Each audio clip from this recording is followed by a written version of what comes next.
বুধবার মধ্যরাতে নিজের বাড়িতেই হামলার মুখে পড়েন বলিউড তারকা সাইফ আলী খান। ছুরি দিয়ে কোপানো হয় তাকে। বৃহস্পতিবার সকালে অস্ত্রোপচার করা হলো তার। লীলাবতী হাসপাতালে চিকিৎসা চলছিল নবাবের। চিকিৎসকেরা সফলভাবে অভিনেতার শরীর থেকে ছুরির অংশ বার করে এনেছে।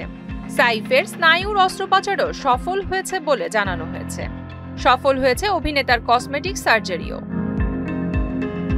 মধ্যরাতে সাইফের বাড়িতে ঢুকে হামলা এবং ডাকাতির চেষ্টায় ঘটনায় ৩ সন্দেহভাজনকে বৃহস্পতিবার সকালে গ্রেফতার করেছে মুম্বাই পুলিশ।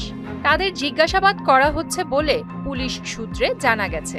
বুধবার ২টা নাগাদ সাইফের বাড়িতে হানা দেয় এক অজ্ঞাত পরিচয় দুষ্কৃতী। ডাকাতির উদ্দেশ্যেই এই হানা বলে প্রাথমিকভাবে পুলিশ জানায়।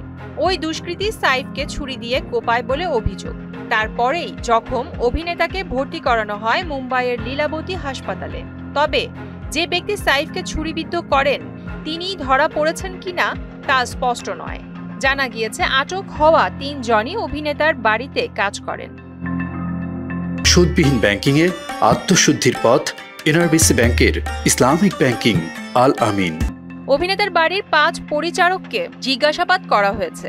ঘটনার সময় তারা বাড়িতেই উপস্থিত ছিলেন। তাদের মধ্যে থেকেই ৩ সন্দেহভাজনকে গ্রেফতার করা হয়েছে। তবে যে সাইফের উপর ছুরির কোপ বসিয়েছিলেন তাকে ধরা সম্ভব হয়েছে কিনা তা এখনো বোঝা যাচ্ছে না। প্রিয়াঙ্কা নিতু, মোহনা ডিজিটাল।